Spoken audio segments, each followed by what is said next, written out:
Today's episode of Darkness Radio is brought to you by Microdose. Get out of pain, get out of anxiety, and start treating yourself a little bit better. Try Microdose. Microdose is a CBD THC gummy that will get you out of pain, get you out of anxiety, and get you into feeling good again. To learn more about microdosing THC, go to microdose.com and use the code DARKNESS to get free shipping and 30% off your first order. Links can be found in the show description, but again, that's microdose.com, code DARKNESS.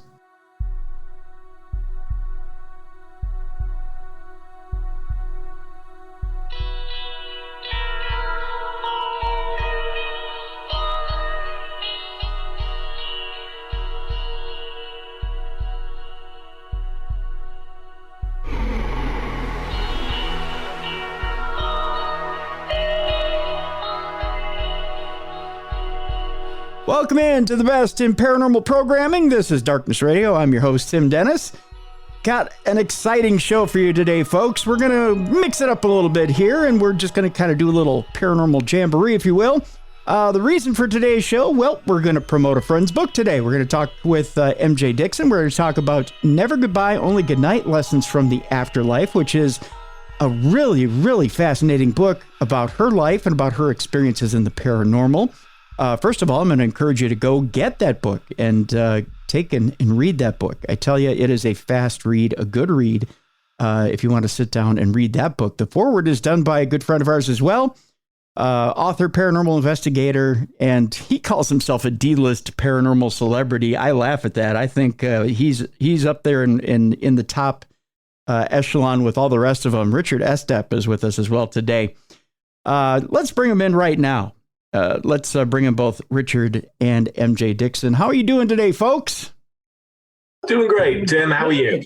I'll spare the long, flowery introductions because I want to bring both of you in. By the way, both of you will be at Michigan Paracon, and you'll be doing a presentation that we'll talk a little bit about here in just a bit. First, I want to go over MJ's book that's out there right now, which, by the way, MJ, congratulations on the book. It's a wonderful book. Thank you so much. Thank you. I really appreciate that. Long time coming, and it wouldn't have made it that far and actually got out there if it wasn't for Richard. So, I owe a lot to Richard for, sending me encouraging messages every day that I can actually get that book out. Well, was Richard the one in the book that you say was the one who kind of gave you the punch to go ahead and write the book? It's about time to write a book? Most of the time, yes. Yeah. 6 years ago, somebody said to me, like, what gives you the right to actually write a book? Like, do you know enough? And it scared the hell out of me. I was like, do I? Do I actually have enough knowledge to share? Like, what am I going to write about? And I thought, I'm just going to write my story. And I hope that it helps at least one other person out there. Mm-hmm. And it took me years to get the courage to actually sit down and write it all out. And then Richard was like, just write, just do it. And every day I was like, I'm having a nervous breakdown. And Richard was there to calm me down. And it's like, don't worry, all writers go through this. It's fine. Carry on. So yeah, it was great encouragement. How bad was the recollection process at first when you sit down to write these stories? Or was it good? Was it one of those things where you sit down, you start to recollect these stories and all of a sudden it starts to flow off the pen or the fingers into the keyboard? Was it difficult at first or was it pretty easy? It was pretty easy. I mean, I grew up in a very spiritual home. For us, the paranormal has always been completely normal. Mm-hmm. And if anyone has met my mom, they will tell you that they can see exactly where I get it from. It's very much my upbringing. So, when I started choosing what would go into the book, all my big aha moments where I really learned something, whether it was about the other side, whether it was about honing in my own abilities or whatever the case was, I had to sit down and write this list of all these aha moments. And I would have these conversations with my mom just to make sure I remembered everything correctly. Mm-hmm. And, there's parts of the book that I couldn't write. I mean, I got stuck on a certain chapter for a good few months. And it wasn't because I couldn't recall everything that happened, but it was because it was something that was so traumatic that happened in my life that I didn't want to face it. And, when you're writing about dealing with cancer or losing loved ones, the people closest to you, that's a really hard thing to relive and put into words and still be respectful of, family and everybody involved. So it was a fun process. It was a nerve-wracking process. It was a terrifying process, but I loved it. And I love the stories that are in there. Let me ask you this, MJ, because, I had a mutual friend of all of ours say to me at one time, you should write a book. And I laughed at him. And I said, I don't have anything to write about. And then I thought to myself, and I wonder if this was your thought too, as you were writing this book, there are those moments of trauma. There are those moments that you think maybe are a little too personal. Was there anything in this book that you thought, you know what, I need to keep this to myself? This is half of it. Half of it. This is purely about half of the book. One of those. This is purely mine, and you even stated just now that it took you months sometimes to get over that hump and kind of let that go and let it go to the page. And I have to ask you this: was it therapeutic once you put it on the page, or was it one of those things where it felt like it was just picking the scab over and over again, and that it kept digging up that pain?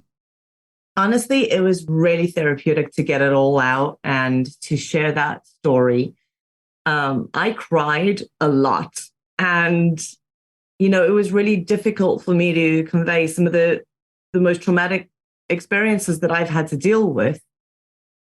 And you feel like you don't have the words. There's nothing that can actually capture the emotion and the heaviness of those moments. Mm-hmm. So I was worried that I didn't do it justice, but so far the feedback from everybody is like, oh my gosh, grab a box of tissues, because it's an emotional roller coaster. I really wanted to not only delve into the psychic development side, but also, there's so many people out there who maybe are on the fence about all things paranormal, and they just kind of like the ghost story side of it, mm-hmm. but they have lost somebody close to them, and they are struggling with dealing with that grief. Or maybe they know someone that's going through cancer, and it helps see it through that person's eyes, what they may be experiencing. Or there's so many different aspects to the book. It's not just purely about the paranormal. But it was really therapeutic getting it out there. I finished and I published it, and I literally sat here going, I feel like the world's about to read my diary. Yeah. One of the things that I think you emphasize very well throughout the entire book is relationships. I think relationships come up so well throughout this entire book, and intent. Relationships and intent come up over and over and over again in this book. And I'm so grateful that gets out there, because it doesn't get out there necessarily in every book. You could have done an A to Z on how to. You could have put a how-to book out there, but you really did open yourself up really to the world, and not just put together a collection of stories and say, well, there it is. Here's your how-to. Here's how to open up your psychic ability. Here's how to do this. Here's how to do that. And we're done. You really did lay it out all on the line, and I commend you for that. With that being said, you say something very, very important in the beginning of the book, and that is when it comes to this whole paranormal thing, to really question yourself and put that intent out there right away as to why you're doing this. Why do you have this interest? Because it's going to come into question right away, and you're going to be questioned about it over and over and over again. No matter how long you're in it, it's going to come up from everywhere. So let me ask you this. Why put that into print? Why tell people that outwardly right away? It's not like it's a huge secret, but it's a sage and wise bit of advice to put in there for people. Why put that in there, and especially right away in the book? I think there are so many people who are influenced by what they see in paranormal pop culture. They watch paranormal reality shows, and they think that if they grab a black t-shirt that's 3 sizes too small and a couple of meters that, beep and shine, and they're out there investigating, that they're going to get fame and fortune and TV shows and all of that. And they forget that there's so much more to this industry. There's so much more to the research. There's so much more to the field. And what I've learned throughout the years of doing this is that, yeah, if you want to do television shows, then say you want to do TV. That's fine. There's nothing wrong with it. Mm-hmm. Richard and I both do television. Mm-hmm. Absolutely nothing wrong with doing paranormal television. Absolutely nothing wrong with getting into it to tell ghost stories or to lecture or whatever the case may be.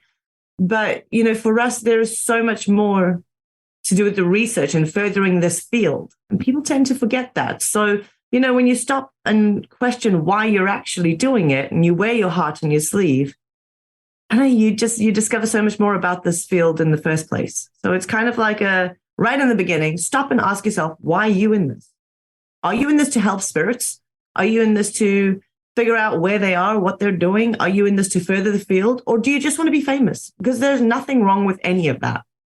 You know, I think we tend to forget that just because we can't see them, it doesn't mean they're not people.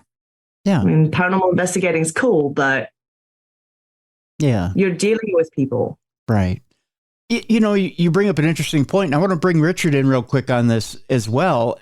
I want to talk about the separation and the fight that goes on social media, online, and forums between people who say we need to advance the field of paranormal investigation and the field of science, and as opposed to the people who are on television.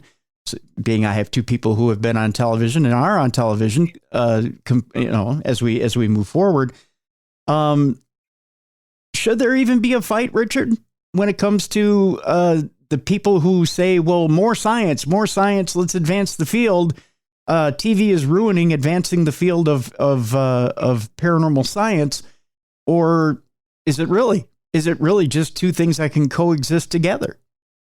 I mean, firstly, virtually nobody's doing science. I know that phrase is thrown out there, but mm-hmm. How many people are publishing studies? How many people are submitting peer review? Almost nobody, you know? So you look at actual academics that are doing it, and we do love to throw that term around, right? I'm doing science. Are you, though? I'm not doing science, honestly. The truth is I've become more of a storyteller. I used to think I was doing science, but the fact of the matter is that you're ahead of most people if you are simply submitting your stuff for peer review and to be debunked. That's how a scientist would do this, right? Mm-hmm. If you are doing control methods, simply doing an Estes method session in a dark hallway is not doing science. And too many people have fooled themselves into thinking that it is. I'm not saying it's not valid, by the way. I've said for many, many years that because traditional academia won't touch this subject, for the most part, there are some outliers, Dr. Kieran O'Keefe, Cal Cooper, people like that. And there are some very few institutions that are doing it academically, but the vast majority of research into this field is being done by amateurs like ourselves and many of the people listening to the show on our own time as a hobby in the darkness. Nothing wrong with it at all. So I think that we should, every single one of us, realize that our crap stinks too. And what do we have in common? What can we all bring uniquely to the table? How can we further move everything along? And you know what? Honestly, I wish we were all kinder. I really do, including myself. I get really snarky when I see orb pictures and when I see something that is blatantly a photo artifact, just to give you an example. Okay. And then I look back over the times I've called people out on stuff like that, and I think I wish I'd been nicer doing it. You know, I think we could do better educating people. Mm-hmm. But above all else, I think that an interest in the paranormal has been a lifeline for so many people. And I know a number of people, a lot of them, that are saying that this is good for their mental health. When the field gets toxic, though, and we've all contributed to that over the years, I know I certainly have. Mm-hmm. When the field gets toxic, I think we have negative effects on people's mental health, you know, and I regret almost every time I was snarky and cut somebody off and tore down what they were trying to do. So I think we should all be students. As we do this longer, I think we all have the opportunity to be teachers. And as far as social media goes, the less time I spend on it, the happier I tend to be, if that makes any sense. That makes complete sense. You know, I have people who will submit evidence every once in a while to me, and they'll say, well, what do you think about this? And I'll say, well, here's what I can tell you, but I wasn't there. That's the first thing I'll tell them. I wasn't there. So I can't tell you exactly what it is that you're looking for, but I can tell you this. And then I'll tell them what it is I see as opposed to what they've shot. And a lot of times it's a picture, So I'll tell them, okay, so here's what I see as far as the picture goes. Here's what if I was going to debunk it, this is what I tell you, from my experience, what I see. But again, I wasn't there. And the first thing I'll ask them is, did you shoot successive frames of what it is you shot? If I get a no, then I'm like, well, did you recreate it? That's the second thing. Did you try recreating the scenario? And if I get a no in both cases, and I say, well, then you're not 100% foolproof that this wasn't something physical, as opposed to supernatural. And then we go from there. And then, but then at the end of all this, after we go back and forth and really kind of go a little hard at each other, I say, but you know what? In the end, it really is going to be what you believed happened at the time that you shot that picture. I'm not the one who's going to sit there and tell you definitively what happened as you shot that picture, because I wasn't there.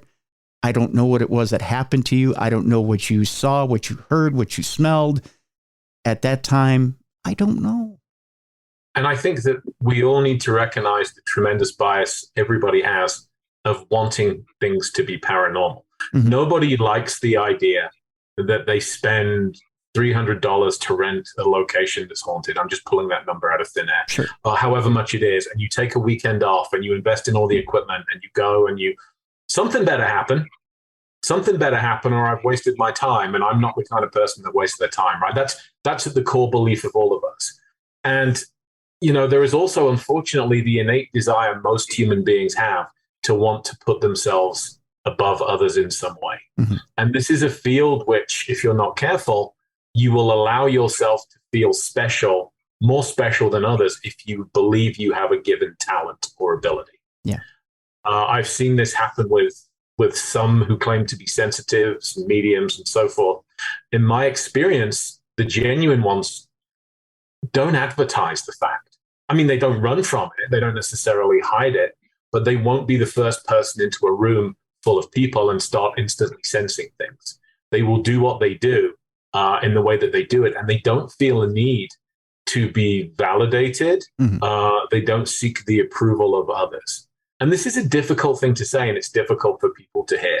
Because as MJ said, so many people would love to be on TV, would love to be have their own little slice of fame. I totally understand that. And I certainly am not immune to those desires like anybody else. But that's when you really have to check yourself and say, does that bias me towards thinking that creaky floorboard was a phantom footstep?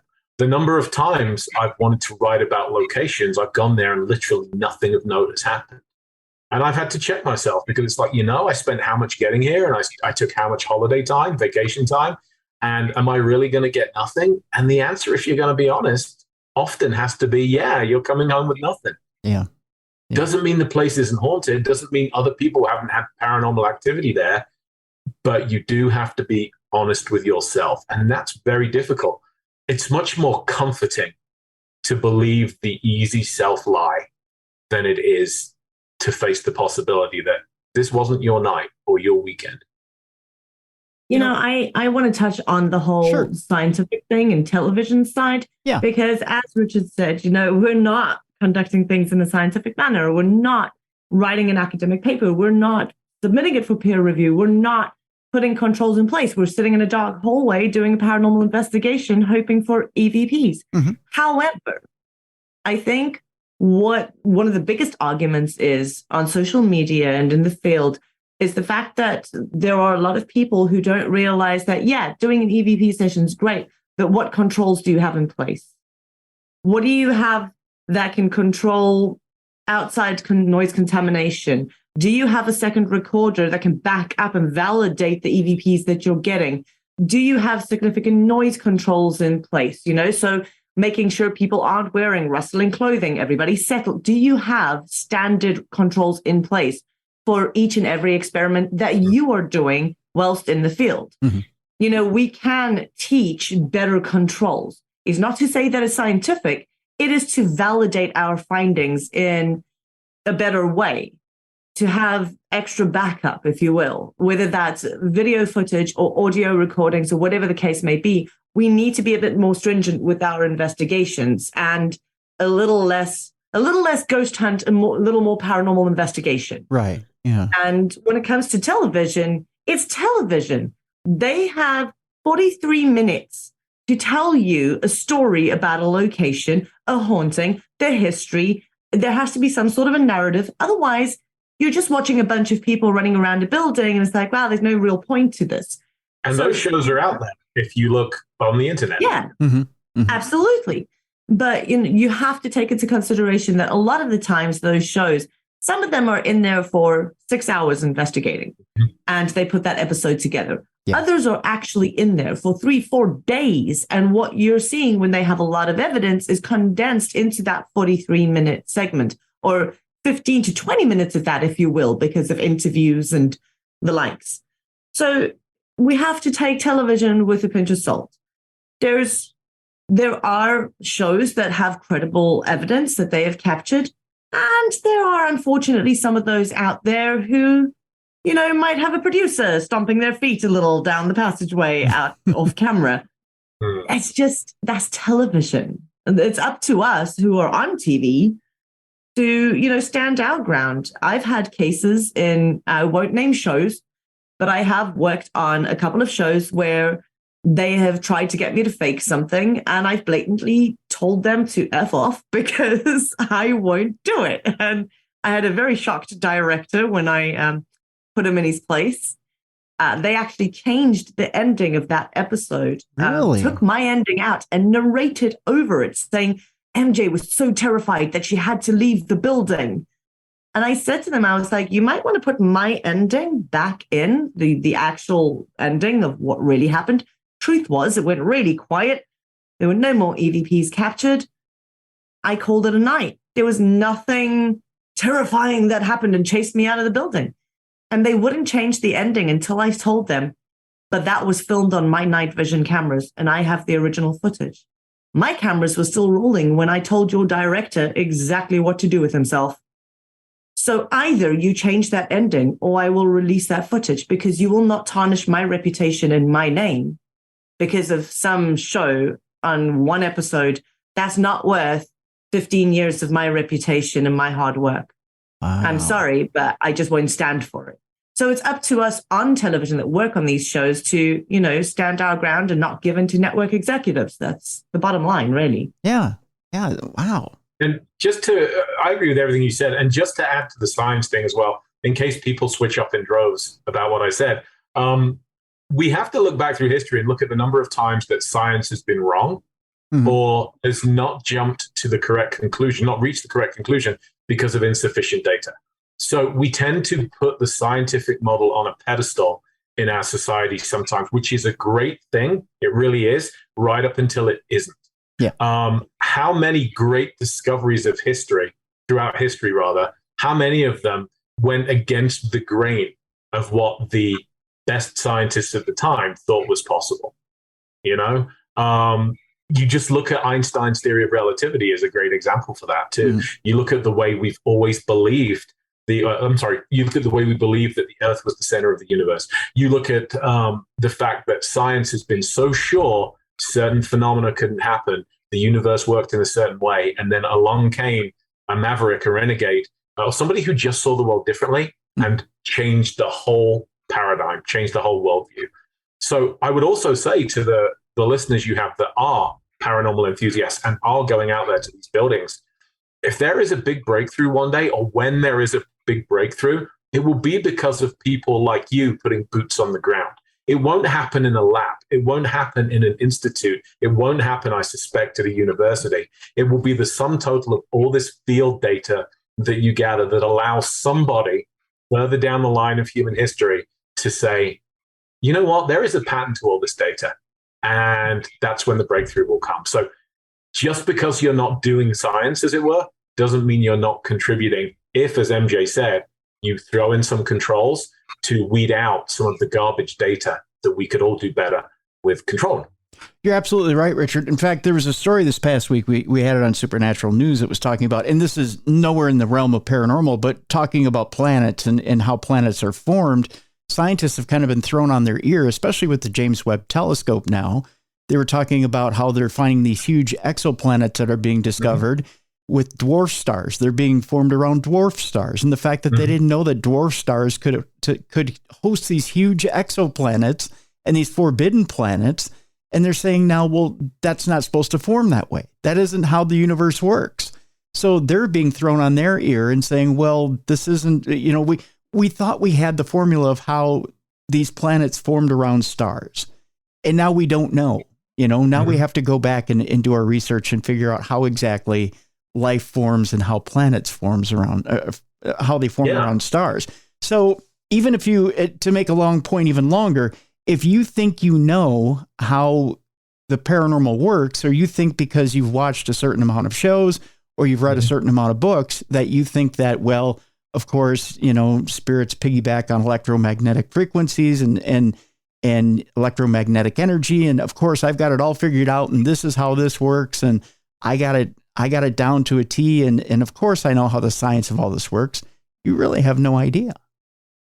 Well, and I think, firstly, T sounds really good right now. Secondly, to me, my favorite people in the paranormal field, you just hit the nail on the head, are the ones that will tell you, I don't know, which is the most honest answer in all of human curiosity and human learning. I don't know. Followed by, but here's my experience and here's what I think.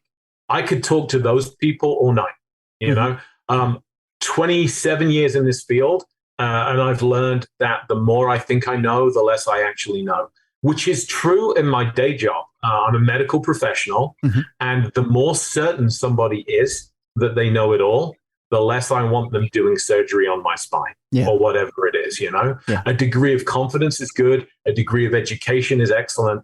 But at the end of the day, the paranormal field benefits most from those honest brokers who sit down and say, this is weird. I don't know for sure what's going on, but here's my perspective.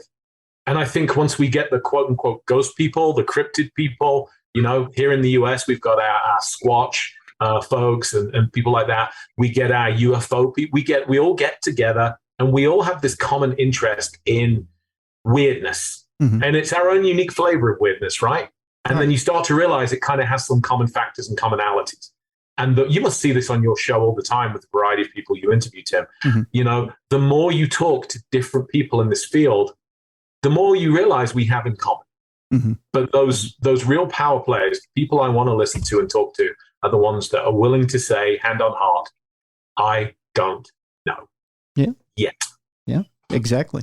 With that, let's take our break. When we come back, let's delve a little bit into a subject that I'm interested in, because a lot of people, when they talk about a Hat Man, they talk about a dark character that they've had negative experiences with. This isn't the case when it comes to MJ. We'll talk about that when we come back, and we'll delve a little bit into the investigative side once again and talk about the investigative experiences that MJ and Richard have had. And we'll talk about remote viewing and how that ties into the investigative experiences that MJ and Richard have had and how they've incorporated remote viewing into their paranormal investigations. Really, really interesting stuff. When we come back, all of that and much, much more. You're listening to the best. And by the way, the book. We got to talk about the book. Never Goodbye, Only Goodnight. You got to get it during the break. Lessons from the Afterlife. We have a link in the description of this program. I can't let you down there, MJ. MJ Dickson is the author. Get that book during the break. When we come back, we'll talk about all that and much, much more. You're listening to the best in paranormal programming. This is Darkness Radio.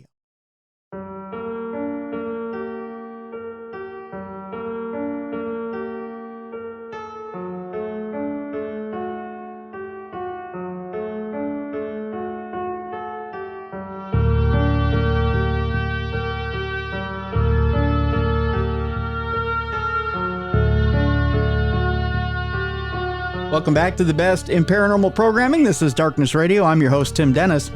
Our guests today are author, researcher, psychic medium, MJ Dickson, and author, researcher, I would say at least B-list TV personality, Richard Estep. What would you say, Richard? I'm not going D-list here, buddy. I'm going higher. I think you are too kind, Tim. And I know you already gave us the heads up that we'll be discussing the Hat Man phenomenon. Mm-hmm. I want to weigh in here and say I think Christian Bale was my favorite. Yes, of the Hat Man. Yes. Yeah. Although Adam West has a very close second claim. Although Michael Keaton's coming back in the Flash movie. Michael Keaton, for sure, yeah. Fighting crime in Gotham City. Although what this has to do with mediums, I don't know. Although he's smiling. I don't know that like a smiling Hat Man, you know? Mm-hmm. Yeah. I don't know. Mine was pretty smiley every now and again. Was he? Did he have the little horns on the hat? I mean, I'm just asking. No. Let's get down to Hat Man, shall we? I mean, you hear of different interpretations of Hat Man. Hat Man. And you get everything from the Zorro type of hat to it could be a fedora, it could be whatever type of hat. You have a very specific description of your Hat Man. Can you tell us what your Hat Man looked like, MJ? Absolutely. So he wore a top hat and a long cloak, and he had a walking cane with a bit of a silver top to it. To be honest, he looked like a circus ringmaster, is the only way I can kind of really sum it up. Really odd, but I would always see him whenever there was a death in our family, or whenever, there was something that was going to put me in immediate danger. For instance, one of the stories in the book is about when I was staying over at my boyfriend at the time's house, and his parents had gone away. We had this huge house to ourselves, and we decided we were going to invite a whole bunch of friends over and have a movie weekend and just relax and, play guitar and all of that. And that night that day, I had gone to the kitchen to make a cup of coffee, and I turned around and I'd seen this Hat Man standing in the office doorway. And I completely freaked out because I knew something bad was going to happen. Now, in my case, that evening, there was something bad that happened. They actually broke into the house while we were in it. And had we not listened to my spidey sense and the fact that I'd seen this Hat Man, had we not locked the main bedroom door that led to the rest of the house, the guys had broken in through the main bedroom window, they couldn't gain access to the rest of the house. And had we not, been more alert and invited more friends over to stay with us, I think that situation would have turned out a lot worse. So in my case, whenever I've seen him, and I think a lot of people, when they see him and something bad happens, they go, well, it's happened because I saw the Hat Man. Mm-hmm. But in my case, he was my friendly warning. He was always there to warn me before anything nasty happened. So he was kind of my watcher, sort of a guide in a way. And I was able to look at the positive side of it because I didn't blame him for whatever happened. There were times when I was really ill and I saw him standing at the end of my bed. And within 24 hours, I was feeling 100% again. And it was kind of like he told me, don't worry, you're going to be fine. You're all good. So I never had a negative connotation with Hat Man. There was never a thing like he was to blame for any of it. Whereas every other story I've ever heard is, well, I saw the Hat Man and something terrible happened, so he is to blame. Yeah. I think it's just a bit of a different perspective, I guess. Was your Hat Man encased in shadow, or could you see all the features on him? Shadow. Really? You could just see the outline. Mm-hmm. And that didn't come across as creepy to you or unnerving? In my mind, it was, well, maybe he just doesn't have enough energy to fully manifest. Maybe that's just how he shows himself. I'd started seeing him when I was really young. Mm-hmm. So, in my mind, I was like, well, he seems nice, and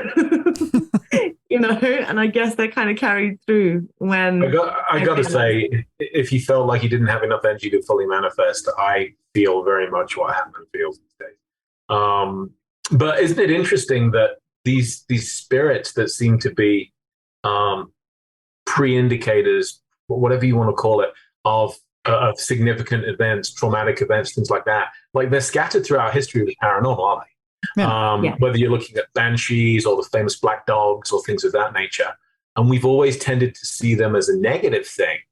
But yours was very much not that, or at least, do you think it was just down to how you perceived it? You know, did you choose to look at this positively? Because I can see, like Tim said, how someone might very easily be terrified at the idea of this guy turning up. Like, what is it now? What's the crisis? You know, is the house going to burn down? Or am I going to get robbed? But you seem to have put a very positive spin on it. I think I've just always looked at the paranormal in a really positive light.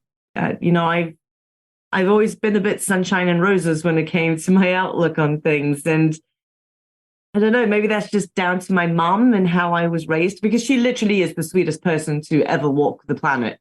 Can confirm.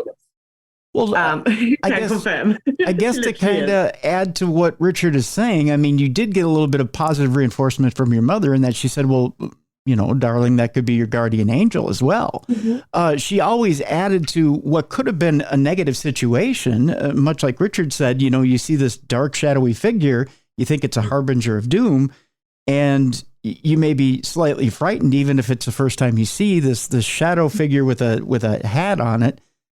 You may be even a little bit frightened, and your mother comes along and says, "Oh, no, darling, that could be your guardian angel." And you go, "Oh, guardian angel." Well, that's a positive reinforcement for something you may even think is just a tiny bit negative. Well, then your expectation is the next time it shows up, well, no, that's my guardian angel, not to be afraid. Automatically, because your mother's reinforced that this is a good figure. Exactly that. You expect that it's there to be good. I think I was quite lucky with my upbringing in the sense that, you know, most people don't have a parent who's so open about the paranormal and, you know, that positive reinforcement. Whenever I did have something that terrified the hell out of me, I could always turn to my mom and I could always count on her to make it less scary and, you know, just help me see a different side of it and protect me. And so I was quite lucky with that. But no, I think there's so many things in this paranormal side of things that we perceive as negative. You know, shadow people. People have had all these dreadful stories about shadow people. I don't have any negative stories about them. I've actually just got some, like, you know, pretty cool experiences with them. Nothing negative in any way. So I think it's just, we automatically go, oh, there's this figure or person that I'm seeing, something negative happens, it's got to be their fault. Or it has to be negative. Shadow people, it's mainly because people can't see features, because they don't understand why it is just this black shadow, this black mass, which in itself is terrifying, but we're scared of the unknown. Had that been, you know, Grandma Joe, and you could see the features, you wouldn't be as terrified. I mean, it would catch you off guard, like, oh my God, Grandma Joe standing in front of me. Right. But if she couldn't manifest properly and you see just the shadow, you're going to think it's a fifth level demon from hell. Oh, sure. Because you don't know. And I think that's where people are more afraid of things like that, is because they just don't understand it. It's my understanding that what people would call the Hat Man is what I know as a watcher. And they're kind of a guardian that's there. They watch. They don't get involved. And when your life is being thrown off course or where there's something really traumatic happening, they kind of step in and give you a heads up. Yeah. And that's just always been, I don't know, my outlook. Richard, correct me if I'm wrong. Have you heard the same figure too, that the majority of shadow people are positive experiences when it comes to hauntings and not negative? There's only a minority of shadow people hauntings that are negative? You know, it's entirely anecdotal. And I have wondered if when MJ was growing up in the 1930s, I am kidding, of course. Great for my age. In all seriousness, MJ, when you were growing up, and when I was growing up also, I'm a child of the 70s, you're a little bit younger, but we hadn't had this kind of deluge of pop culture that was making the shadow figure a scary phenomenon, you know? So, I mean, I still remember the days when, oh gosh, I sound so old, but, you know, Ghosts were Patrick Swayze and stuff about. There are all those positive movies out there. And I kind of wonder if we, being the collective in the paranormal field, those of us that are involved with pop culture, haven't helped make this scarier than it needs to be. I remember one night I had a conversation with a far wiser man than myself, John Tenney. And John was talking about the shadow figure phenomenon. He said it's a uniquely Western thing that we've made them scary. He said if you look at some of the Eastern cultures, it's often their belief system that shadow figures are protective, that they tend to think that they are their loved ones, that are perhaps manifesting, and that they are backlit by this brilliant light of whatever the next world or plane or dimension or whatever you want to call it looks like. And that's why we can only see their shadow. You know, it's as if they're standing in front of this kind of blinding light source, which is every bit as credible as any other explanation. And so it really did get me thinking, as did MJ's stories, as did what you've just said. How much of this is in the eye of the beholder? How much are we projecting, all of the scary movies we've seen, all of the scary stories we've been told? How much of that are we projecting onto a phenomenon that may not be remotely evil or negative or terrifying? See, it was the first time I had ever heard of shadow people being drawn directly, a direct line to evil or consistently evil, was sitting down with Rosemary Ellen Guiley and her saying that, it was in Middle Eastern countries that it was shadow people that were directly associated with the jinn, and that the jinn and shadow people were essentially one and the same. Yeah. And then you look at India, though, and that part of the world, and it's a different perspective. But then it's also just a different cultural perspective on so many different things. Right. So I am again coming back to what we talked about earlier of I don't know. Yeah, exactly. I also think, though, there's a lot to be said for when you are weighing two possibilities and one's positive and one negative, split the difference, but lean towards the positive, because why not? It's the whole optimists and pessimists. I know both, and the optimists tend to have more fun. True. I think that in the field, if we're not sure, maybe we should veer towards the more positive explanation. But of course, that doesn't sell as well. Mm-hmm. And I'm guilty. I mean, look at the covers of some of my books. Mm-hmm. I've had my artists put on some shadowy, creepy figures. That's kind of a given. Mm-hmm. But when we approach these cases and we listen to the experiences of the experiencers, it's amazing how many of them are positive if they choose to see it that way. And if I may add, I wrote a book about UFOs a few years ago. I interviewed many abductees and contactees, which just the difference in terms is interesting, right? Yeah. One is more positive than the other. And a lot of the testimony that they had, it seemed to be very much colored by the way they viewed the phenomenon themselves. Am I going to be terrified? Am I going to be intimidated? Am I going to feel threatened? Or have I been given the opportunity of a lifetime? How do you choose to see it? Same phenomenon, different approach. Interesting indeed.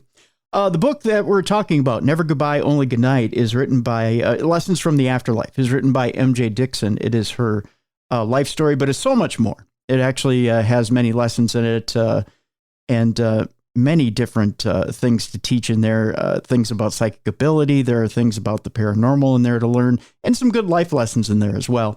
MJ, one of those things that's in there that we should, look at that. We're actually all on Zoom right now, and Richard's holding up his copy. And there's MJ's lovely, lovely face there as well. And by the way, she was not born in 1930, Richard. That was horrible.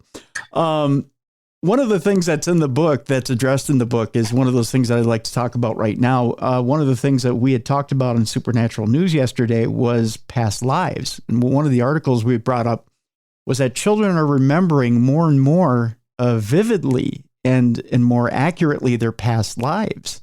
And it seems like it's happening more now in this day and age than it had happened previously in previous decades.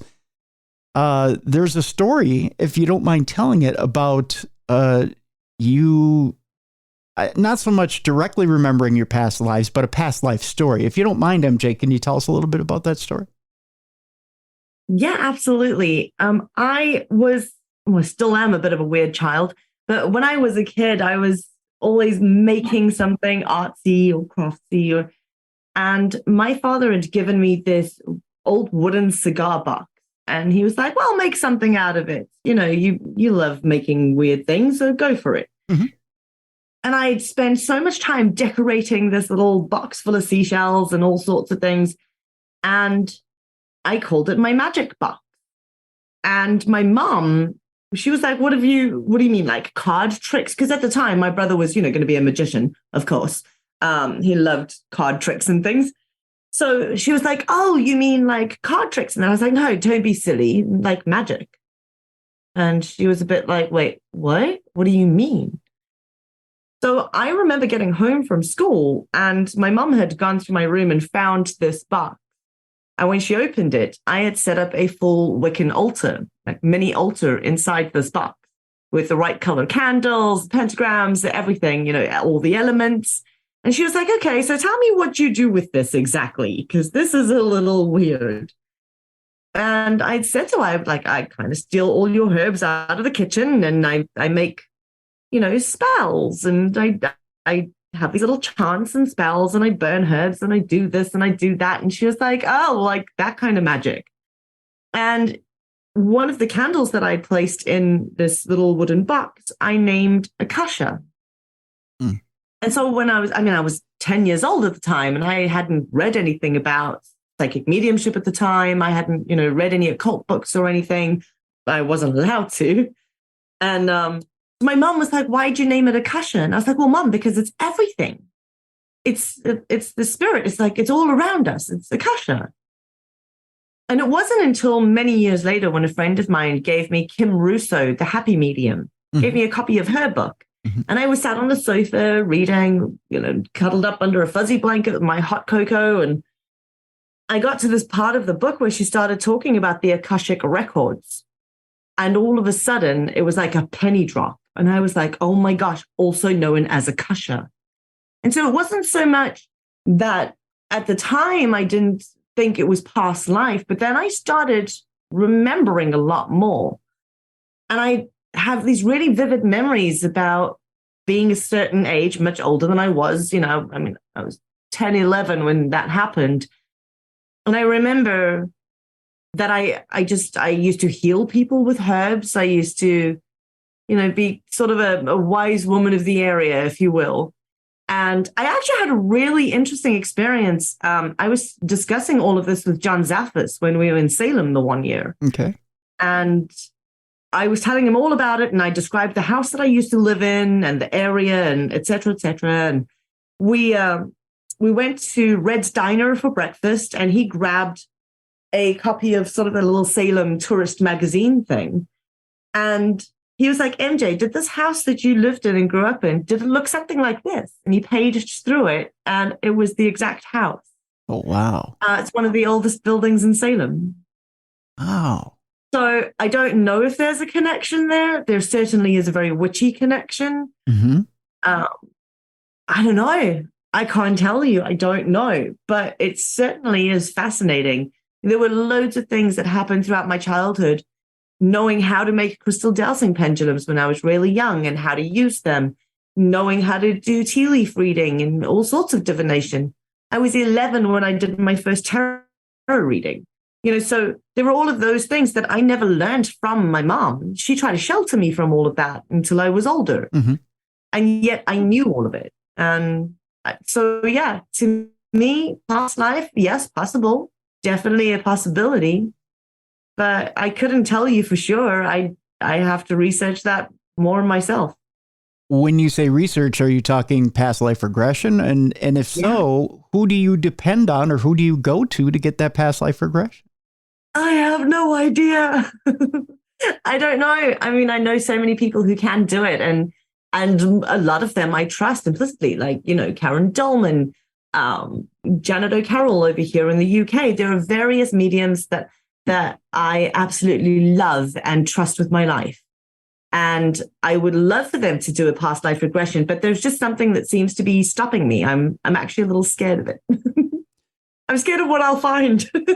Is it what you'll find? A whole other can of worms. Is it what you'll find? Or again, let's get back to one of the things that's in the book and one of the things we've been talking about, trauma. Yeah, absolutely. Is it reliving trauma?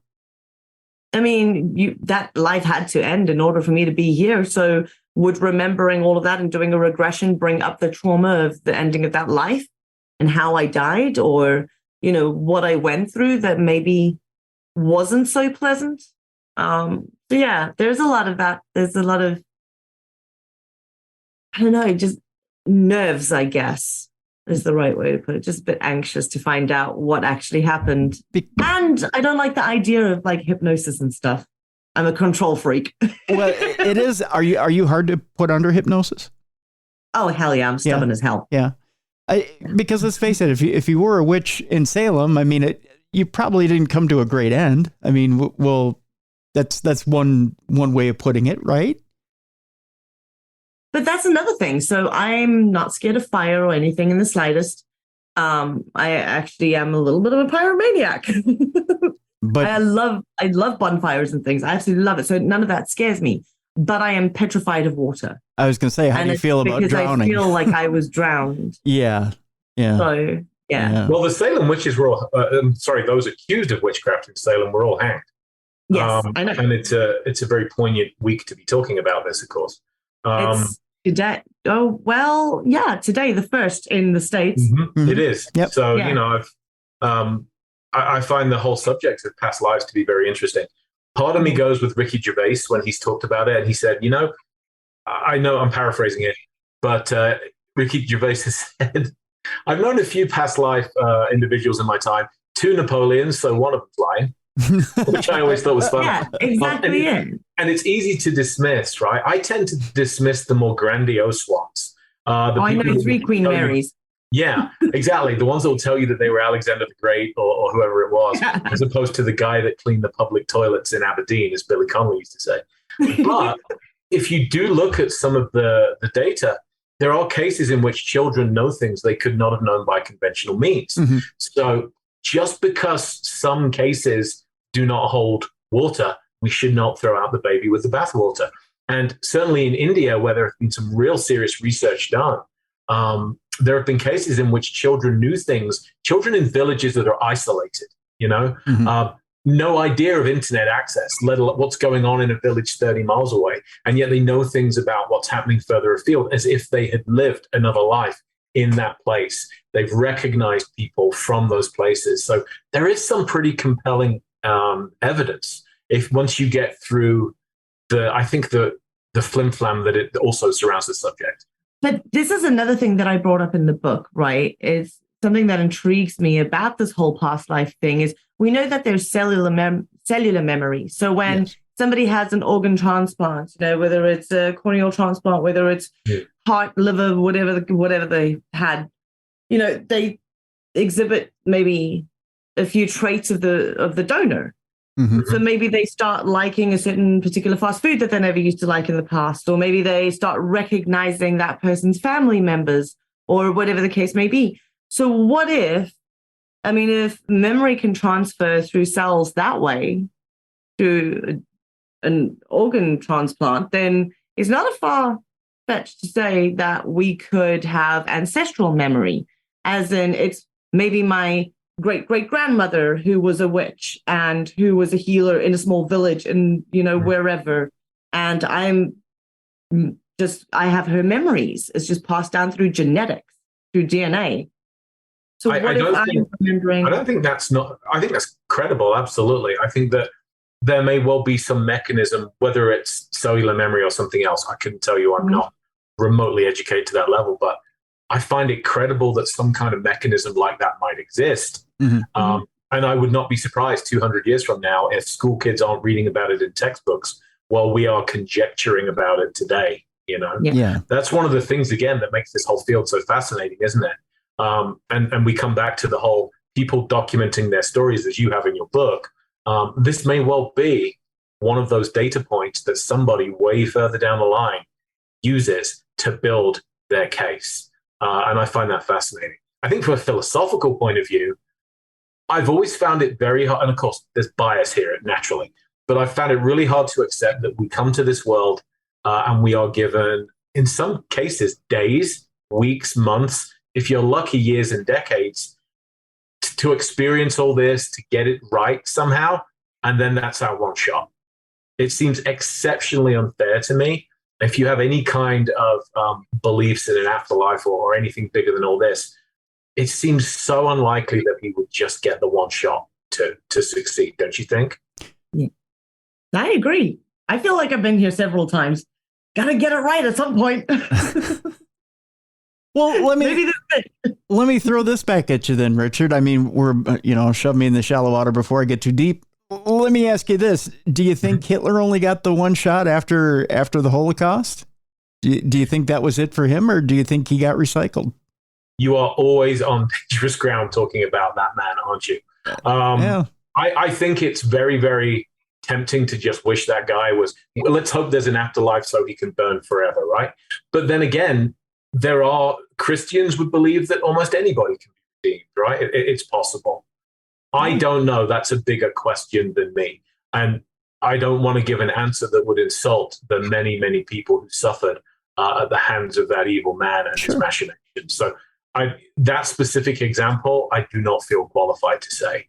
I would hope, though, that there is some mechanism by which we can keep repeating what is the most wonderful and awful college course I've ever taken. Mm-hmm. We can keep repeating it until we finally get a passing grade and move on to a better college. Yeah. That's my personal belief, and I have nothing to back it up with in terms of no evidence at all. How could you? Right. I just have this deep-seated feeling that we are here to learn certain things, and if we graduate, the midterms have been pretty challenging. I can tell you, I turned 50 this year. Mm-hmm. The midterms are tough. But if we graduate successfully, then the reward is generally a more challenging one, right? I think we're all in human 201 right now, or 301. Mm-hmm. But does that mean we've had a 101 class?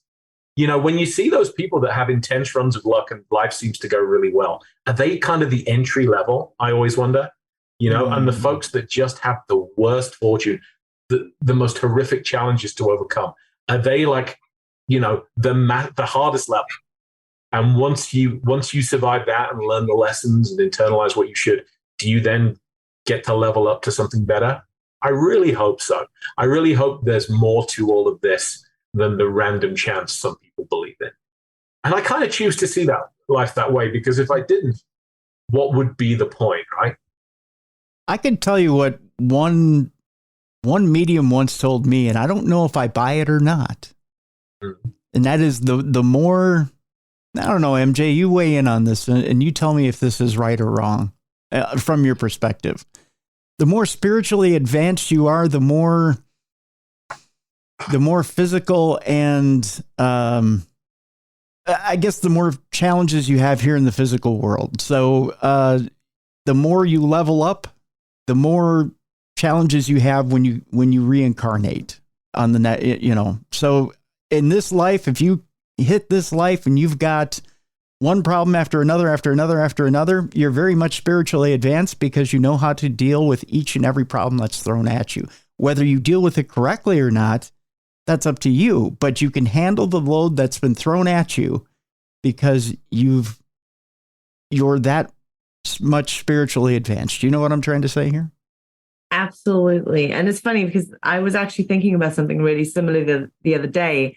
It is always psychic mediums who go through the most horrendous trauma. And it's not just one thing. It's literally repetitive throughout life. There's so much that they're dealing with, and you are spiritually equipped to deal with it. Mm-hmm. I'd just like to think that, as Richard says, you know, the more you level up, the more you have different challenges to face, and eventually you reach a point where maybe you have learned all of those lessons. And then I think, on the other hand, why do we have guides? Because are our guides our in-between where you haven't come back yet and you do a stint on that side to kind of guide one of the newbies, like, hey, don't make the same mistakes I made? No, but if you think about it, you have teachers at every level of life, whatever you do. Yeah, sure. Doesn't mean you're smart enough to listen to them.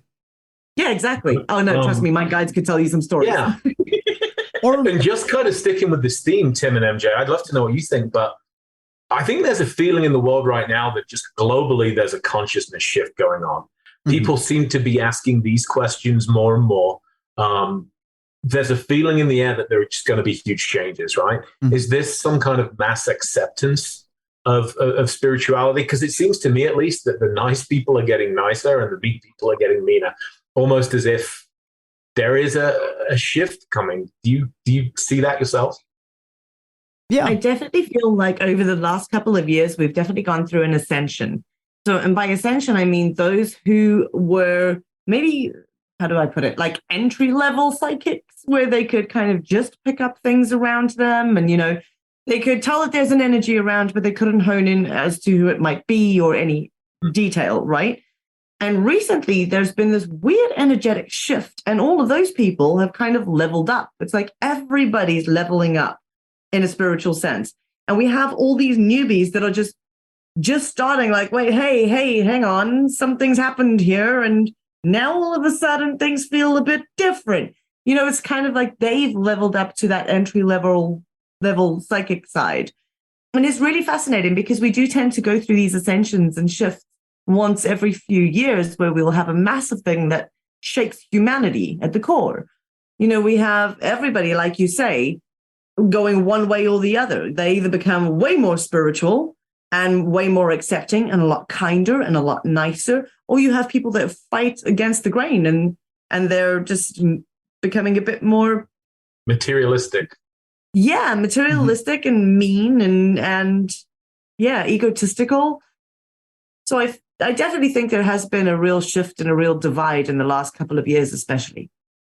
Yeah, I would agree with that. Second that. I don't think there's anything I can add to that. I think you put it brilliantly. Yeah. It's a good way of putting it. There was a question I was going to ask about 5 minutes ago when it came to past lives, MJ. And it would be this, and I think we'll just top this subject off at this. Have you ever sat with somebody and not necessarily while you're reading somebody, but you're just sitting with somebody and their past life spirit is wanting to talk to them?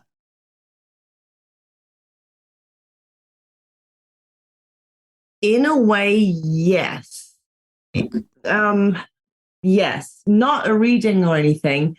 I had, one of my friends had twins, okay. A boy and a girl. Mm-hmm. And their daughter just seemed like a much older soul.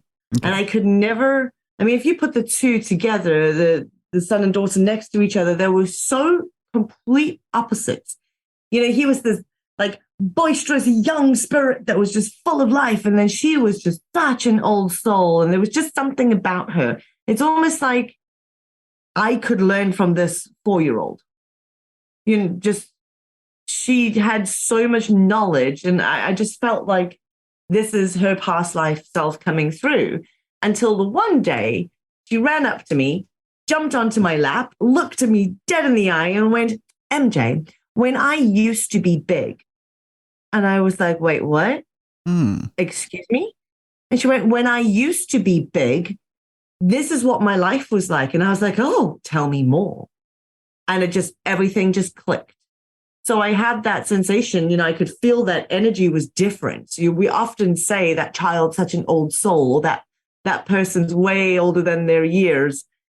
But to actually be able to feel that as a psychic medium and feel the influence of the past life that way was really bizarre. Interesting indeed. Yeah. We were talking about this age where people are leveling up. There's something interesting about the way you two investigate. And I want to get down to business as far as this goes, because I really find the investigative relationship between the two of you interesting. And I don't. So do I. Yeah, and I don't know if this is unique between the two of you, or if this is a unique relationship between the two of you, or if this can be done between any two people. And that is this remote viewing that you brought into paranormal investigation. Now, first of all, I want to start out slow. The two of you were at Bodmin Jail recently. So I'm just wondering if we can get a little, let's call it Monday morning quarterback session as to what went on at Bodmin Jail. And can you guys give us some highlights as to what that was like. Yeah. Bodmin Jail is a place I'd written a book about called The Hanging Pit. It is on the southwest part of England, in a place called Cornwall. Magical place. It's so historic and beautiful. And it is a former jail, an old stone prison used to house civilian prisoners and military prisoners and prisoners of war, which was abandoned for the longest time and had a great reputation for being haunted. Well, it was purchased and converted into a luxury hotel. Which, how often Tim's face, if everybody could see it, it's like mine when I'm watching C-SPAN. If you can imagine, this location has fused like a luxury hotel with a stone prison. That's exactly what it is. The rooms that you sleep in, each hotel room is 3 cells. One is the bedroom, one's the living area, one is the bathroom. You have plaques in there of the former residents, so people that had spent time in those cells. And MJ and I had investigated there in the past before it ever became a hotel, when it was basically just this big stone jail. And since I'd written the book, MJ had kept on researching there. She'd shot her own show In Search of the Paranormal at Bodmin Jail, and she'd uncovered some cool stuff. And we wanted to work together again. I'm fascinated by this idea of, we're always told that paranormal activity increases whenever you demolish or build something new, or you reconstruct. So this was the ultimate reconstruction for me. And so we decided we would get back in there and see how the spirits felt about what was going on. Interesting. It was certainly interesting. I can tell you that. There were a few EVPs and experiences that, I didn't expect. I'll put it that way. I mean, I've investigated the jail on numerous occasions, although I did have one of my most terrifying experiences ever in Bodmin Jail. Really? Yes. Actually, when I was there for the Hanging Pit, for the research for the book with Richard, it's in the book, so right. I won't go into detail. Right. I think I'm the only person that dropped several F-bombs in a very short space of time in that book. I think it's fair for you to tell listeners what happened to you, though, MJ. It was remarkable. It was in the basement, right? This old stone basement of this terrifying building. Okay. It was where the condemned cells were at one point, and I was live listening to EVP, and so I had the noise-canceling headphones on, and I felt the headphones shift, and I thought, I'll readjust them, until I felt fingers go all the way up the back of my scalp and grab my hair. Oh. And there was no one behind me. So I took very large steps out of the place, through the entire place, outside to have a smoke break to calm myself down, because I was literally about to cry. But yeah, I should be in the Guinness Book of Records for the amount of swear words that were in one sentence. It's definitely a terrifying place. But this time around, the activity seemed more focused on Richard. So really, and not in a good way. No, something there, at least according to MJ, and I very much, having worked with her long enough, I've learned to trust her instincts. She does this thing, I call it the Scooby-Doo, where she will just stop and look or listen to something you can't see, and it's like a, and I'll be like, oh no, to my voice. I record everything for my books, Yep. I'll be like, she's Scooby-Dooing again. And she picked up on this very aggressive male that had taken a strong dislike to me, and indeed physically attacked my wife, which was We also did get a Class A EVP saying, kill him. That's right. So somebody was not very happy with Richard this time around. It was very different at Bodmin. From Bodmin Jail, we went on to Pengusick Castle, which was really cool. It had the complete opposite side of it. We had two of the funniest EVPs ever. Really? Yeah, I'm a big fan of the show Letterkenny. I don't know if you watched that, Tim. No. I'm sure some of your listeners will, but there is a running joke on that show that whenever somebody says "to be fair," everybody else will say "to be fair," in a series of increasingly ridiculous voices. It's a lot funnier when you watch it. Anyway, we reached a point now where my wife and I are physically incapable, if one of us says "to be fair," of not the other one following up with "to be fair." So I say, to be fair, a lot. yeah. So this had happened while we were in the 4th floor bedroom. So at the very top of the keep. I mean, picture this stone chamber in a castle. You're all alone. Like the castle is literally all yours. 4-poster bed, which I was told is 500 plus years old. Oh, wow. Although fortunately the mattress wasn't. But we kept the atmosphere lighthearted, especially after Bodmin, you know. We kept things, kept our sense of humor going. And my wife had said, to be fair. I said, to be fair. We played back the recording, and another male voice that clearly isn't me also goes, to be fair, which was phenomenal. And we always, going back to what MJ said earlier about control methods, we always run multiple recorders. As a writer, I'm always running a recorder constantly so that I can pull dialogue from my books rather than, make it up or paraphrase. Sure. I like to quote everything. And it showed up on one recorder, but another recorder 6 feet away did not pick it up, which picked up my voice just fine. Picked up MJ and Laura's voice just fine. This other male only appeared on the one recorder. Very cool. And later on in the evening, we were back in that area asking more EVP questions. And Laura had asked if there were any pets because she thought that she'd felt a cat jump on the bed or while she was asleep, cat walking around. So she had asked the question, are there any pets at the castle? And there was another female voice that goes, to be fair, in this really bizarre voice. And then you hear, it's a cat. And then she says, or is it a dog? And you hear a child's voice go, dog. So it was really interesting that we had them, like 3 EVPs, first of all, in not even a minute from 3 different people, which was just outstanding. But then to have them join in with our joke, the whole to be fair thing was brilliant. Wow. And then later on in the evening, and this is something that we still need to check the other recorder, just to be sure. But there were 3 of us doing a Ouija board session down in the dining room area. And we decided it was really late at night and we wanted to keep our voices down for the people that lived next door. And so I decided I'm not going to bother recording EVP. So I stopped my recorder after about 4 or 5 minutes because of all the whispering. And there's a very clear, God damn it.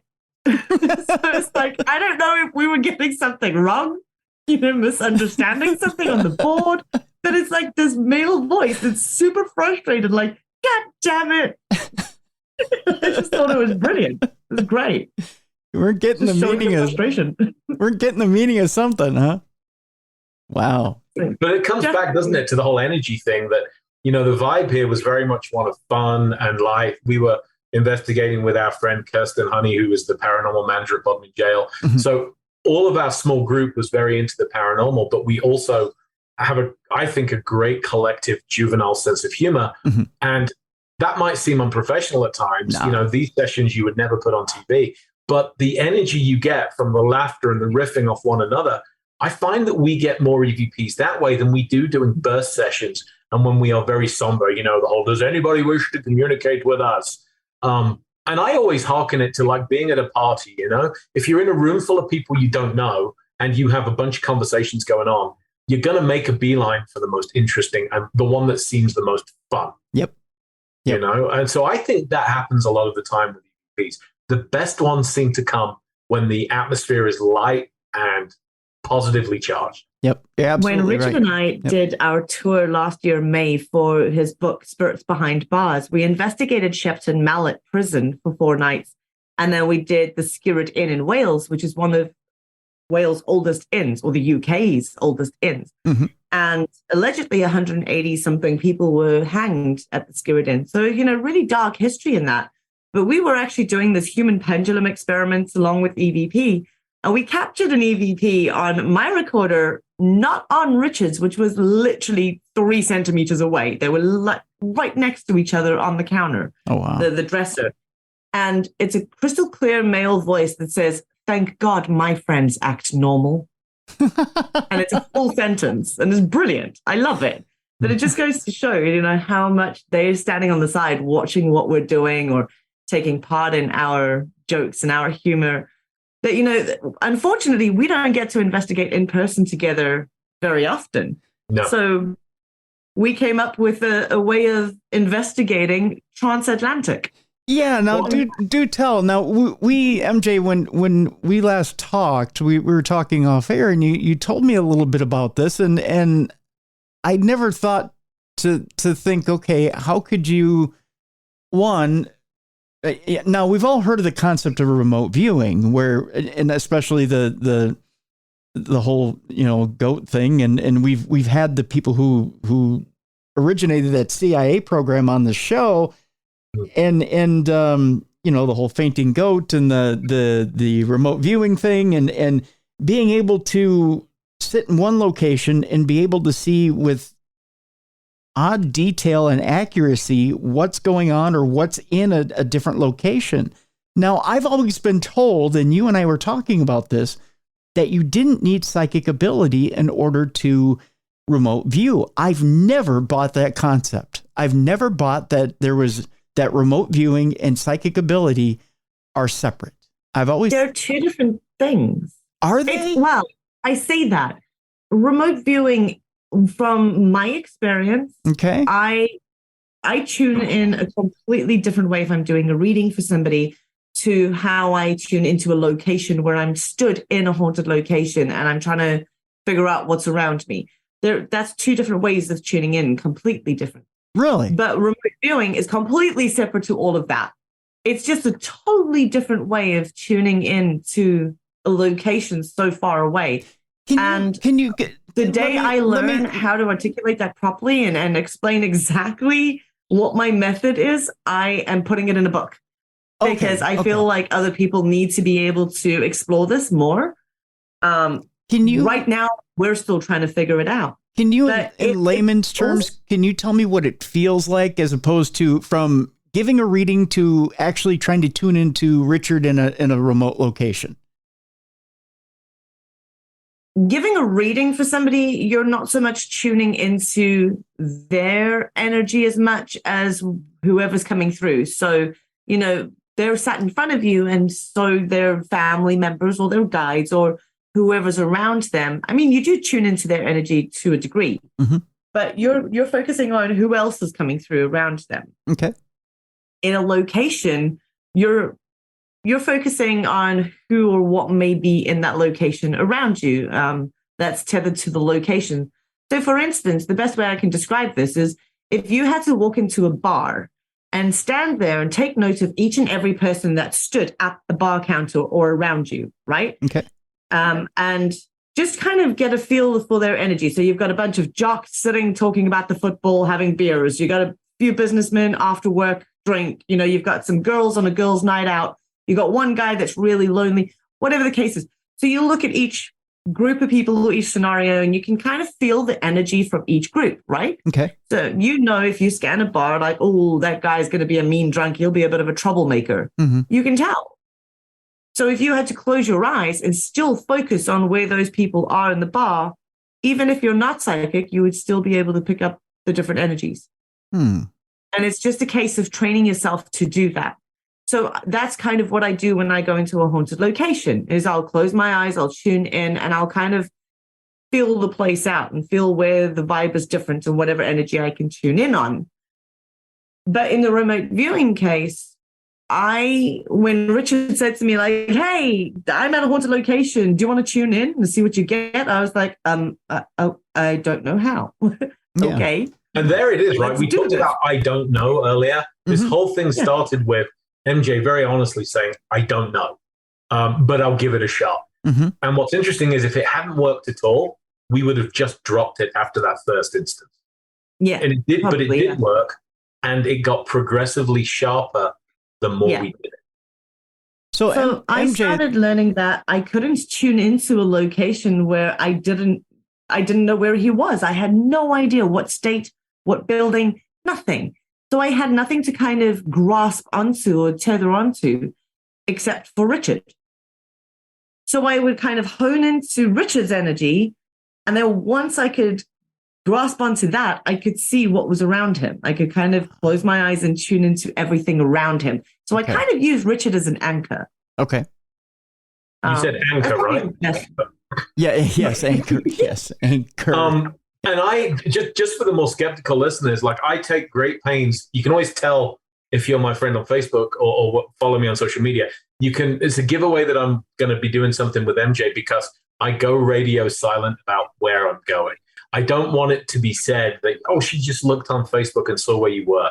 So the most I will ever tell her is that I'm going to a location.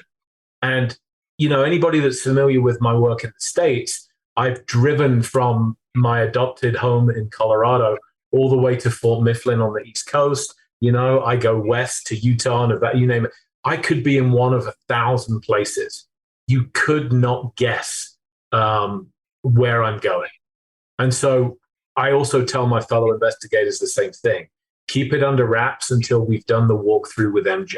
So even were she a great cold reader, even were she trawling through my social media, there's no way she'd be able to pull my location in advance for these places. So let me ask you this, MJ, because the way you're doing remote viewing is very similar to the way remote viewers do remote viewing, but they're given a target, but then it's not necessarily that they're tuning into that energy, but that sometimes they're just given vivid clues, and then they're supposed to find something. In this case, where you're given Richard as your anchor, and then you're finding your target. So you're kind of working your way backward. I am. Yeah. Yes. Yeah. Which is different. So let me ask you this, and this is going to be really weird because I'm putting you on the spot, but if I'm sitting here, you and I are looking at each other, but you can't see what's in front of me right now, obviously. Mm-hmm. But if you and I are sitting here talking, can you tell me like what's off to my left? Like real quick? I mean, like on my desk? I can try. We'll keep talking. Give me a moment. Sure. I'll all right. see if I can get it. So what I find interesting basically about the way you're doing it again is you're working backwards. So when you and I were talking, I thought, well, this is different because like you said, you were using Richard as an anchor. So I thought to myself, you know what? I wonder if and bear with me here, and Richard, back me up on this. I'm wondering if it isn't the relationship between the two of you that is what's so special about this, and not necessarily, and this is why I'm asking you if you can see anything in the room. If you can, it's a mess right now.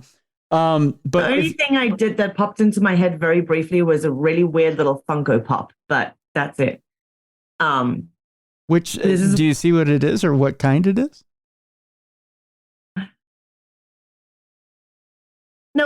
Nope. I could just see like a little bobbling head, like Funko Pop thing, but that's it. He's like, what is around me? It's a wrestling Funko Pop, isn't it, Tim? Actually, she's right. There's one right over to the left of me. But do you know, there's, I mean, right to the left of me, but can you tell me anything about it?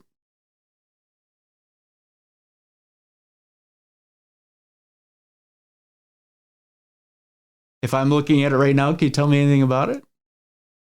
I am giving it a try. Okay. We'll just keep talking. So what I was thinking about the connection is I was thinking as, and this is just my theory, and maybe you're going to blow my theory up in my face as we talk, is that it had something to do with the fact that the two of you were working together as investigators, and this is building a psychic bond between the two of you. Mm-hmm. So you're using that psychic bond almost like a VPN. Okay. Mm-hmm. So it's like a psychic VPN. So MJ is linking into the psychic VPN. She's able to log in from where she is across the pond. She's able to look through your eyes almost, Richard, and be able to see what it is you're about to see, or maybe even skip forward in time, so to speak. see what it is exactly that, what it is you're about to see. And then she psychically links into it and is able to tell you what you're about to encounter. I'm smirking because she's doing Scooby-Doo stuff. I can see it. I will say before we get to that, okay.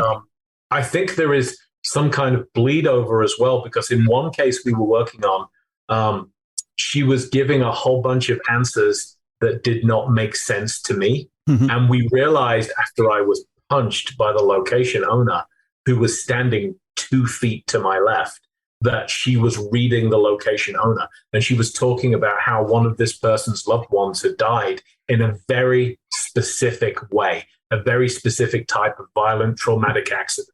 And I don't mean something as generic as died in a car crash or something like that. Mm-hmm. I mean that they sustained a very specific injury to a very specific part of their body in a very specific way. And it shocked the location owner so much. The key thing is, Tim, I didn't know this. Mm-hmm. So we know that one of the theories about the way mediumship works is, you could be reading the other person's mind, right? It could be a form of telepathy. Right. If that were the case, it wasn't coming out of my mind. She was getting all of her information directly from the location owner, who was standing right next to me. So it seems almost as if when I'm on a location, if people come physically into my proximity pretty closely, MJ picks up on them whether she wants to or not. And she couldn't tell that she was reading somebody else. No. She didn't say, I'm picking up somebody else's energy. She just started giving this information, this info dump. And neither of us knew it was coming from somebody standing right next to me. Okay. There was also a case where another investigator stepped close to Richard, and all of a sudden I went, I feel like I can't breathe. I'm struggling to breathe. I'm really battling to breathe. And every time I said it is when she walked within about a meter or so of Richard. And she had just got over COVID. She was dealing with long COVID. Okay. Yeah. And those were some of the symptoms that she was dealing with. Interesting. And every time she took a step closer to Richard, I was like, I can't breathe. Something's wrong. Like there's pressure on my chest. So it's really strange. It started out really sketchy in the beginning. The first time that we tried it, I managed to hit on a couple of things. And there was nothing like, wow. Mm-hmm. There were just a couple of things that were quite interesting, and that made us want to do it again. But then you went to the Sally house. Mm-hmm. And that's in the foreword of my book. That was I think a aha moment for the both of us that like, hang on, we're onto something here. Mm-hmm. Well, we can talk about the Sally house, right? And what exactly happened? Yeah, I'm sure many of your listeners are familiar with the case. It's one of the archetypal American hauntings, right? Mm-hmm. The house that is supposedly haunted by a little girl called Sally. It's certainly a haunted house. There's definitely more to talk about what haunts the house, but we'll save that for another day. I didn't tell MJ where I was, what state I was in, all the usual controls. And so she picked up that I was in a structure, go figure. She picked up that there were multiple floors, big deal. And then she said, she sounds almost embarrassed too. That's another giveaway. When she's going to hit big, she sounds almost embarrassed, like she doesn't want to say it because it's so out of left field. And she said, I'm just going to say it. I'm just going to say it. I'm Tweety Bird. I'm picking up on Tweety Bird. And this makes no sense to me, right? I'm standing in a house, looking around me. It's an ordinary American Midwest house. I'm like, okay, noted. I'm recording it, all that kind of stuff. I go upstairs. She can hear footsteps, so I just tell her, hey, I'm going up to another level. We have a FaceTime connection going on, but I have my camera blanked. Mm-hmm. So just the audio feed, okay?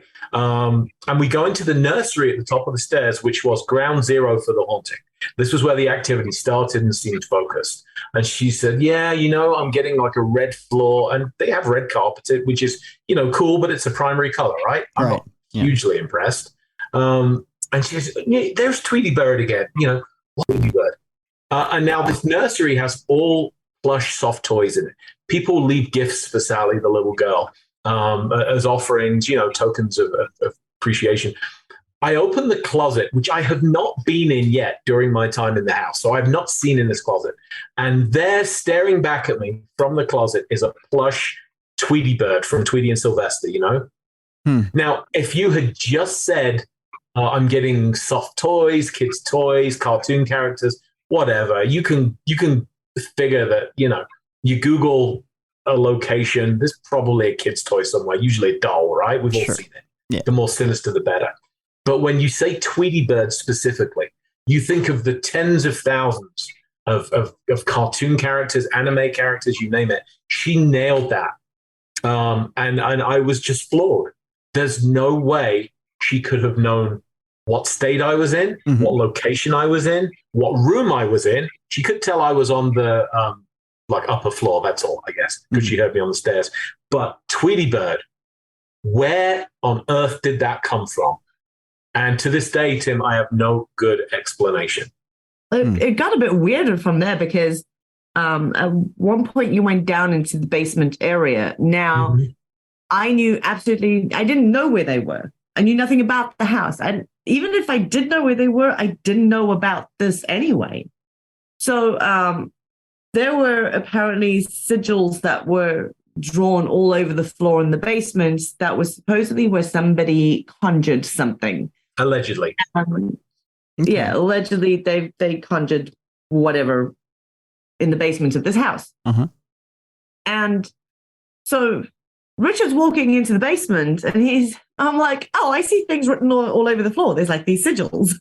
And he stops and he's like, wait, excuse me? And I'm like, no, I can draw them. Like I can see them.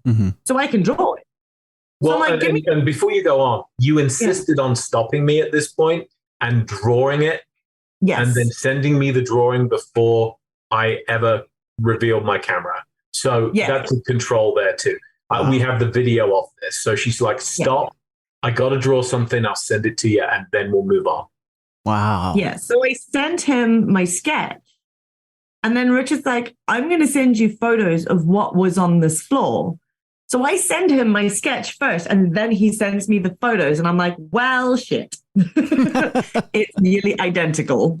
It's pretty much, yeah. Wow. You've got all the same markings. It was wild. It scared me. It genuinely scared me. Wow. Well, let's also add that it had been painted over. So it had been painted over with black paint in an attempt to erase it, quite understandably. Who wants that in their basement? Yeah. And so I'd interviewed a previous investigator of the house, a very nice chap called Jerry Pauling, and he had been there when this sigil was on and he sent me photographs of it in its natural state before it was painted over. So I knew what it was. There is no way, even if she knew I was in the Sally house, she could have known what that sigil was. Yeah, it was painted over. So you wouldn't have known, I wouldn't have known in the first place. And then, I was describing what I was seeing. And I'd also said to you, it's like somebody had allegedly tried to conjure something, but they didn't quite know what they were doing because there's this whole blend of different sigils and from different practices and it was just a mess. But then I could see that somebody had tried to clean up the mess, so to speak, by using Enochian sigils and things over the top of it as well. So it's almost like someone went in just not knowing what the hell they were doing at all. They'd seen it in some books or some, TV show or whatever. And Richard had spoken to Michelle Belanger. Can't pronounce that properly. Yes. And Michelle had very much said the same thing about the sigil. So, and that was just the beginning of these experiments. I mean, they kind of progressed to the point where I actually pinpointed the exact house that Richard was in the States, which there was a string of swear words that came out when he verified that because it's and I've tried to actively misdirect her as well, Tim. For example, there was one case in which I moved exactly half a mile from one location to another. And me being me, I said, we'd agreed that we would do 2 investigations one day after the other. And I said, well, the first day, got to hit the sack now, MJ. I got a long drive ahead of me tomorrow. Just planting that in there, Yeah. Just putting that idea in there. Yeah. And there was no fooling her. She said, at the second location, she said, I'm getting very similar vibes to yesterday. It's almost as if you haven't moved far. I was like, it's almost like the spirit from the one place is at this place as well, because it's very similar. Wow. So I don't pretend to have an explanation for how this works. I just know that it has worked.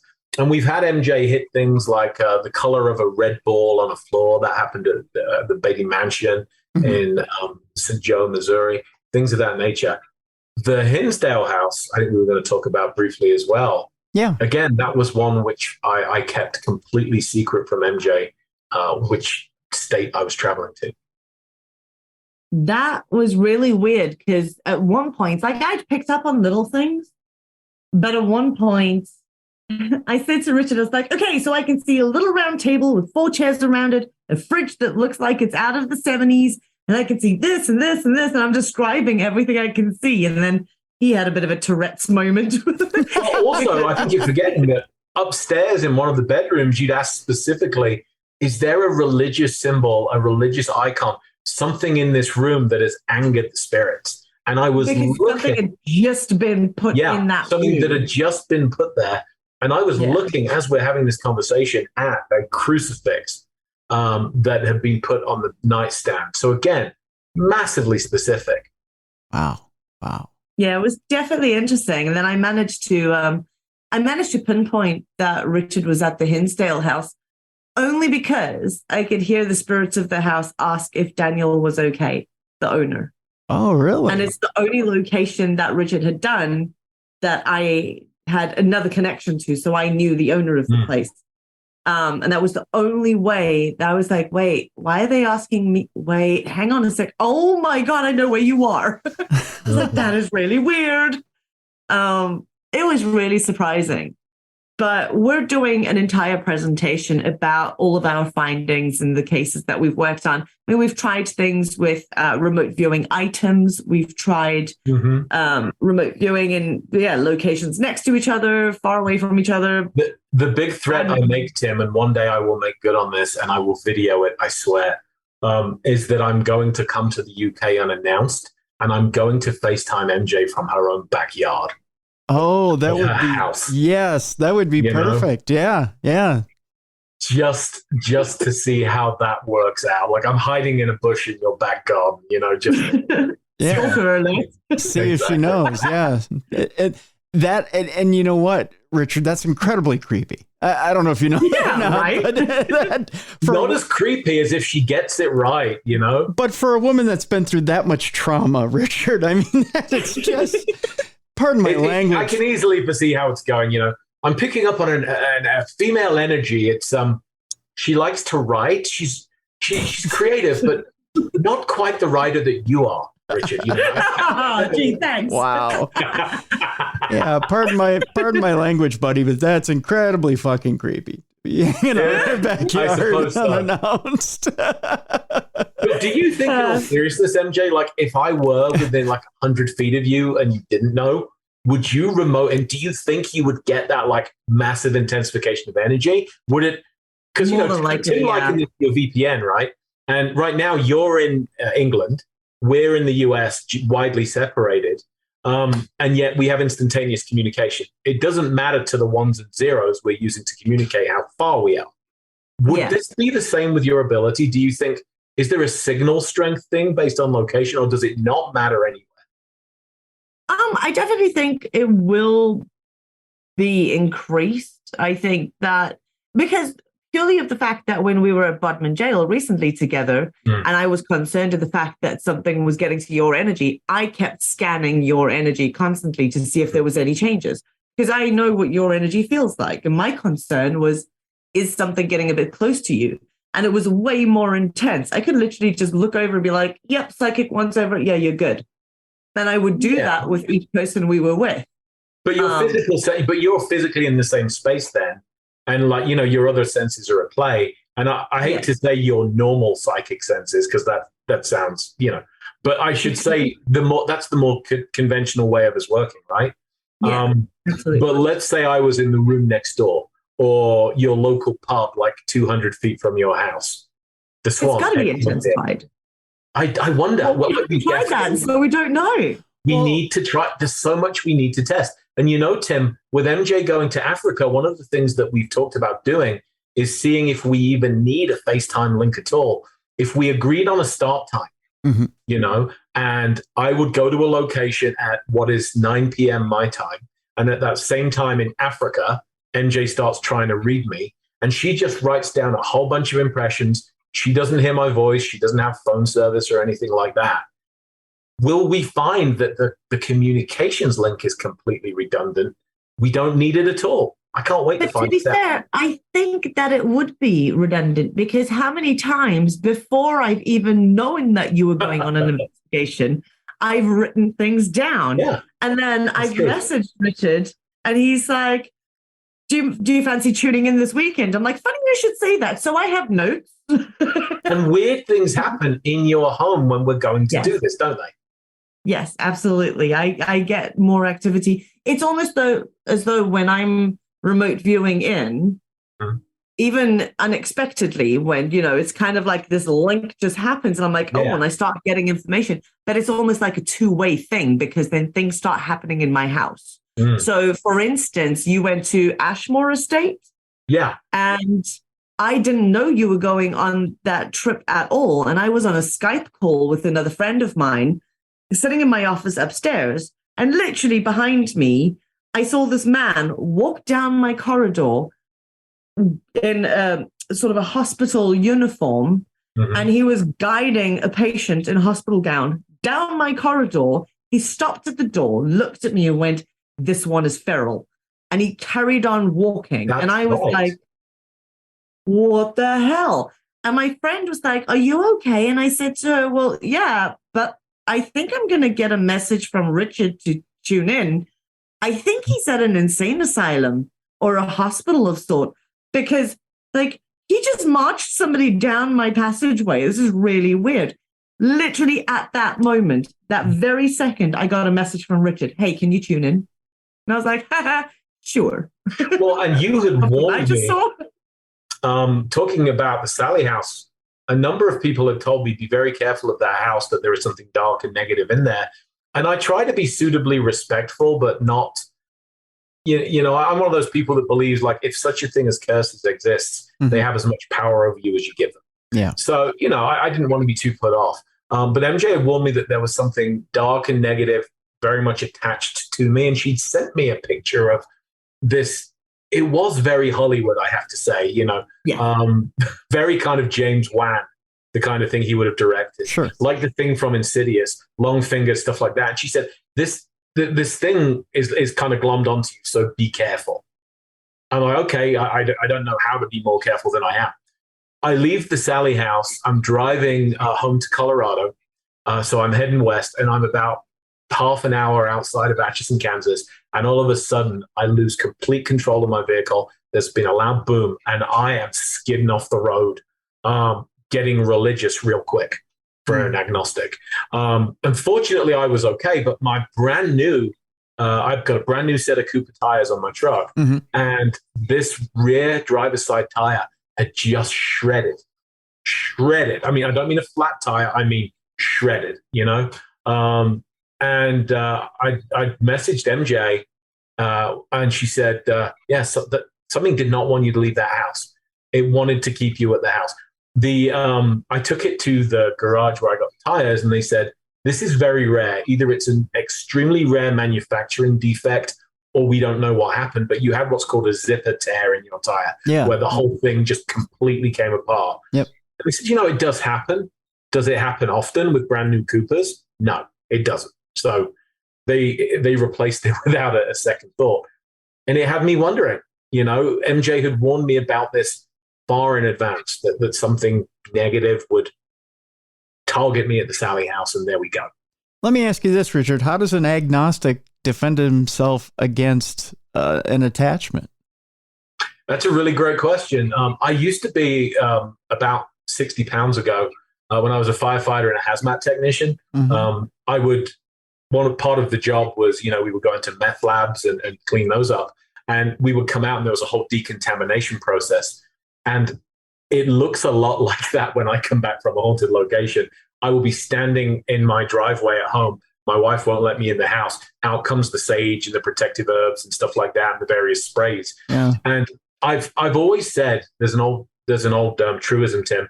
if it sounds stupid and it works, it's not stupid. Uh-huh. Yeah. And I talked earlier about, a lack of humility, which I definitely had as a younger paranormal investigator. I used to mock people that did quote unquote protection, which is great until it happens to you, right? And you need it. Right. And so I had my humbling experience when I did bring some attachment home from a haunted location a few years back. And ever since then, I've done the light work, manifesting, visualizing a protective bubble, all those kind of things, cleansing, things of that nature. Sage, I couldn't tell you how stuff like that actually would cleanse you. But ever since I've done it, it works. And I suspect it's about intent as much as anything else. Yeah. A good friend of mine is a Catholic priest who was nice enough when I did have an attachment to bless my home and not give me a hard time that I was an agnostic. And I said, Stephen, is this going to work? Because I don't quite believe in the same things you do. I don't believe in the God that you do. And he said, that's okay, Richard. He believes in you. And he winked at me and he said, it just matters that you believe, not necessarily in what. And Tim, it worked. I don't know how, but it worked. Yeah. It's, I guess he moves in mysterious ways, right? Well, I used to say atheist, as my grandmother wisely pointed out, be an agnostic instead, because God has lightning and Darwin doesn't. Yeah. Which seems like a safe way to hedge my bets. But it goes back again to me saying, I don't know. I believe in something bigger than all this. I wouldn't have spent 27 years of my life doing this if I didn't believe there was something more to this phenomena and that it doesn't key into something higher. Right. I just don't know what that higher is. Right. Yeah. It's a good way of putting it. Let's bring it around to you, MJ. What, through all of this, through your journey and through being tapped into something higher, what do you think is out there? I don't know. I have no idea. So I was raised Christian. I was baptized in the Dutch Reformed Church. I was also christened in Greek Orthodox. And, my parents gave me the choice, what religion do you want to follow? Do you want to go Greek Orthodox? Do you want to go, and then we put it in Nederduits gehervormde kerk, if you want to go like the proper Dutch way, or what do you want to do? And I went, I kind of like Wiccan because I kind of like the whole earth-based stuff. And I'm not so sure about, if it's, I don't know if you should call it God or Buddha or Allah. I don't really care what you call the higher power. To me, I've taken all my favorite bits from every religion, and the underlying thing is just be kind. Do unto others as you would have them do unto you, So I can't tell you that I believe in any one particular God or religion or entity. I do believe in something higher. Same as Richard, don't quite know what it is, but I love the nature-based stuff. And I'm a practicing witch, so, There you go. Falls into play as well. There you go. So have you had a little time? Do you think you know what's to my left? Oh, I did see something about the band Kiss, like the makeup from Kiss is something that I saw, like a little weird figurine makeup with Kiss. And then I don't know if it's because Richard mentioned it earlier, but I keep seeing something to do with Scooby-Doo as well. But that's it. So I don't know if you have like anything, I don't know. My gosh. Just related, but so much. That's what came to mind. I have so much. Hey, it's not a science. I know. You know what? I have something from all three of those to my left, but I'll show you the one thing. Hold on a second here. There's going to be a big edit. I have something from MJ, no swearing. No swearing for the nice people on the radio. Okay, no swearing. Just like we had to say on the BBC. The Young Bucks. Oh. What is that? That's a Funko Pop. It is? Uh-huh. Do you know what's so weird? I should have said the first thing that popped in my head as well.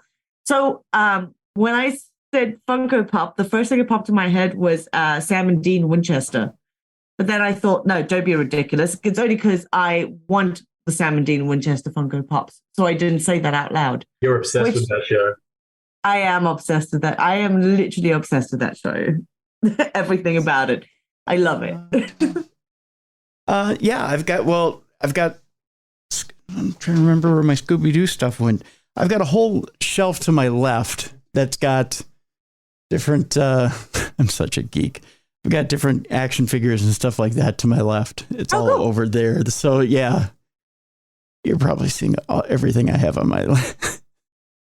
I've got different wrestling Which action. is like nothing is safe anymore. Yeah, I know. So yeah, you've named. I don't read minds, and I don't tune into what's in your room. Do you? And I'm just asking casually.